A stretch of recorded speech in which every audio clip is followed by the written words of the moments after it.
Shri Radhe everyone, मैं आ गई हूँ आपकी फेवरेट स्टोरी जाने अनजाने हम मिले।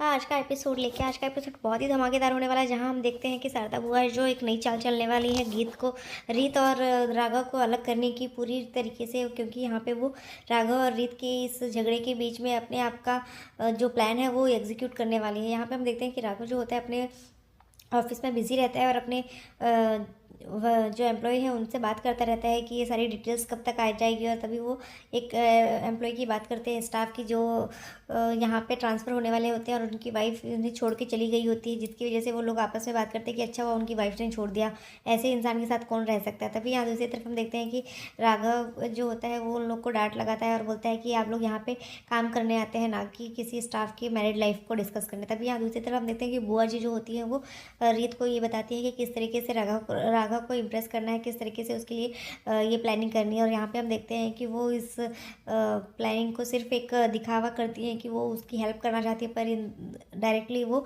उसकी और राघव की लाइफ को और भी हेल्प करना चाहती है, क्योंकि दोनों को और दूर करना की कोशिश करती है। तभी यहाँ पे हम देखते हैं कि वो अपनी हर चीज़ उससे डिस्कस करने लगती है। जो रीत होती है वो बुआ से हर चीज़ डिस्कस करने लगती है। यहाँ पे वो एक मून साइन होटल में एक रूम बुक करती है और वो सोचती है कि इस तरीके से वो बात करके इस तरीके से वो उसको सरप्राइज़ देगी, वहाँ पे जाके रूम बुक करके और वहाँ पे उसे बुलाएगी। तभी यहाँ दूसरी तरफ हम देखते हैं कि जो उसके फूफा जी होते हैं राघव के, वो वहाँ ऑफिस में आते हैं और वो उससे पूछते हैं कि क्या हुआ, फ़ोन को देखते देखते फ़ोन नहीं लग जाएगा अपने आप और ना ही मैसेज चला जाएगा, तो फ़ोन को उठा के लगाना पड़ता है। फिर वो बोलते हैं कि लेकिन मैं हर बार मैं ही क्यों करूँ, उसे भी तो सोचना चाहिए ना। तो वो बोलता है कि लेकिन वैसे तो तुम एक साथ 10-10 प्रोजेक्ट कर सकते हो, तो आज एक छोटा सा प्रोजेक्ट क्यों नहीं कर पा रहे हो। तभी वो उसको समझाते हैं और वो बोलते हैं कि तुम रीत से बात करो और ये प्रोजेक्ट जल्दी से सॉर्ट करो और मुझे अच्छी अपडेट देना। तो फूफा जी की बात सुन के वो रीत को कॉल करने लगता है। तो वो सोचता है कि लेकिन ये फूफा जी की बात क्यों मैं सुन रहा हूँ, लेकिन फिर वो सोचता है कि ठीक है मैं कर लेता हूँ। और फिर वो रीत को एक बार 2 बार कॉल करता है। तभी यहाँ पे पूनम जो होती है वो आती है और वो उससे बात करती रहती है। तभी वो फ़ोन ढूंढने के लिए पूछती है कि क्या हुआ, मेरा फ़ोन कहीं देखा क्या पूनम तुमने। तो वो बोलती है, तब तक जैसे ही वो बोलती है तब तक उसका फ़ोन बज जाता है। तो वो बोलती है कि देखो, लग रहा है कि कोई तुम्हारा ध्यान तुमसे ज़्यादा रखता है, कि तुम्हारी हर चीज़ का पता पहले ही चल जाता है उसे। तभी यहाँ देखते हैं हमको कि पूनम को वॉमिटिंग होने लगती है और जैसे ही वो आती है तो रीता और परेशान रहती है कि क्या हो गया। तभी शारदा आती है वहाँ पे और वो उसे बोलती है कि अरे ये तो गुड न्यूज़ है, पूनम जो है वो हमें गुड न्यूज़ देने वाली है। तो इतना सुन के वो शर्मा जाती है और यहाँ पे रीत को भी शारदा बुआ बोलती है कि अब तुम लोग ने जो प्लानिंग की है ना, उसको जल्दी से तुम भी एग्जीक्यूट करना और हमें जल्दी से एक गुड न्यूज़ देना। और फिर वो वहाँ से चली जाती है और वो बोलती है ठीक है मैं जा रही हूँ। तो वो अपने जैसे ही काम पे जाती है तो देखती है अपने फ़ोन में कि राघव का कॉल आया होता है। तो वो कॉल बैक करती है उसे और फिर जैसे ही वो कॉल बैक करती है तो राघव वो उससे बोलता है, रीत जो होती है वो अपने आप से ही बोलती है कि कुछ भी कहो रीत, पर जो तेरा सरफिरा अगर तेरे लिए तुझसे बात करने की या गुस्सा कम करने की अगर थोड़ी सी भी पहल करता है तो तुझे अच्छा तो बहुत लगता है।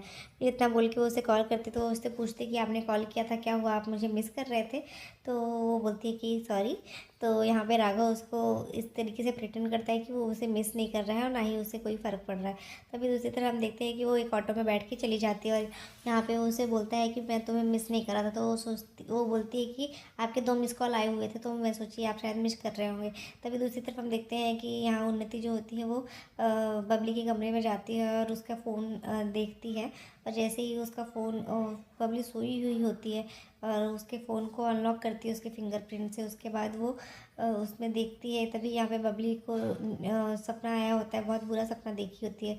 और यहाँ पे हम देखते हैं कि वो जैसे ही उसका फ़ोन चेक करती रहती है तभी बबली उठ के जाने ही लगती है। तो उसको अचानक से ठोकर लगता है तो वो सोचती है कि शायद कुछ तो हुआ है यहाँ पे। फिर वो वहाँ से साइड हो जाती है और वो यहाँ वो वॉशरूम की तरफ चली जाती है। तो जो उन्नति है वो सब चीज़ें याद करने लगती है, जो भी उसमें देखा वो फ़ोन में देखती है। और वो उसे याद आता है कि कोई तो है जो उससे संजू के नाम से बुला रहा था। तो वो संजू का नंबर निकाल के उसके फ़ोन में अपने फ़ोन में डायल करती है और उसका फ़ोटो लेके देखती है कि कौन है ये।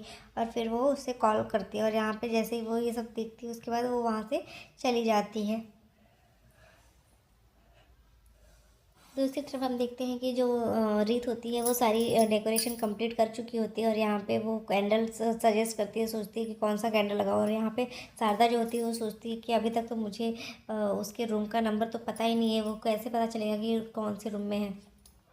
तभी यहाँ पे हम देखते हैं कि जो रोहित होता है वो उसे कॉल करता है और उसे बोलता है कि मैंने एक दो मुझे टिकट्स मिली हैं जुम्बो सर्कस की।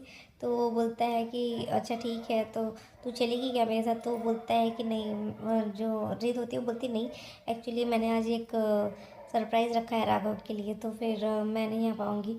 तो उससे पूछता है कि कौन सी सरप्राइज़, कैसे सरप्राइज़? तो उसे बताती नहीं है। फिर उसे बोलता है, वो उसे बोलती है कि वो सब तो सर्कस तो मुझे बचपन में पसंद था पर अब नहीं। तो फिर वो इस तरीके से बात करके फिर वो बात कट कर देती है, और फिर वो टिकट फाड़ देता है, फेंक देता है। और यहाँ जो बुआ होती है वो उससे पूछने की कोशिश करती है कि किस तरीके से उसे पता चलेगा कि कैसे राघव वहाँ पहुँचेगा। तो वो बोलती है कि बुआ जी, मैंने उनको बता दिया है कि वो कहाँ जाने वाले हैं, और मैंने चिट रख दिया है वहाँ पे, तो फिर वो अपने रूम में तो वो देख के आ जाएंगे। फिर इतना सुन के वो उससे बोलती है कि लेकिन ऐसे तुम्हें तो सरप्राइज़ देने भी नहीं आता है। तो ठीक है, कोई बात नहीं, जैसे ही मैं बताती हूँ वैसा करना।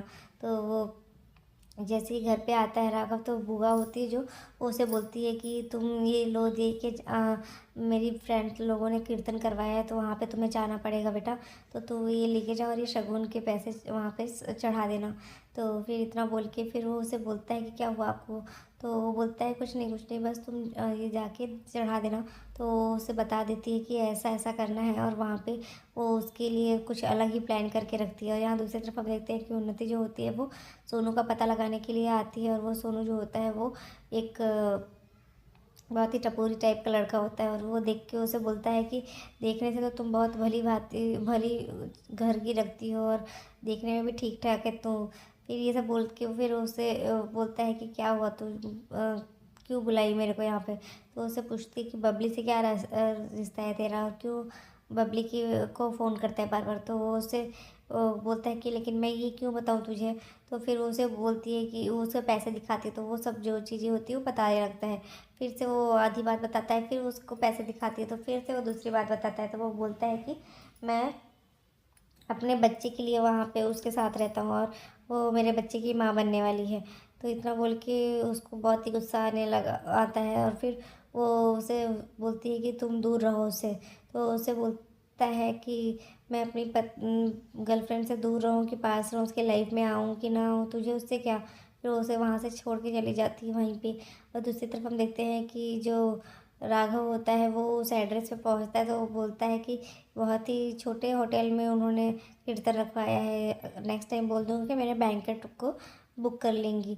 और फिर जैसे वो जाता है 121 नंबर पे, तो बुआ जी जो होती है वो उसे बोलती है कि तुम जैसे ही राघव के आने का टाइम हो तो तुम लाइट्स ऑफ कर देना, और जैसे ही वो आए तो लाइट ऑन करना। और जैसे ही देखता है तो राघव जो है वो आता है, एंट्री करता है, तो रोहित ऑलरेडी पहले आ जाता है। तो ये देख के उसको बहुत शॉक्ड हो जाता है, और राघव को बहुत तेज गुस्सा आता है। तो आज के एपिसोड में बस इतना ही है फ्रेंड्स, मिलते हैं नेक्स्ट एपिसोड में कि अब क्या होगा। राघव और रीत के बीच की मिसअंडरस्टैंडिंग और ज़्यादा बढ़ जाती है, और यहाँ पे रोहित को देख के वो शॉक्ड हो जाती है।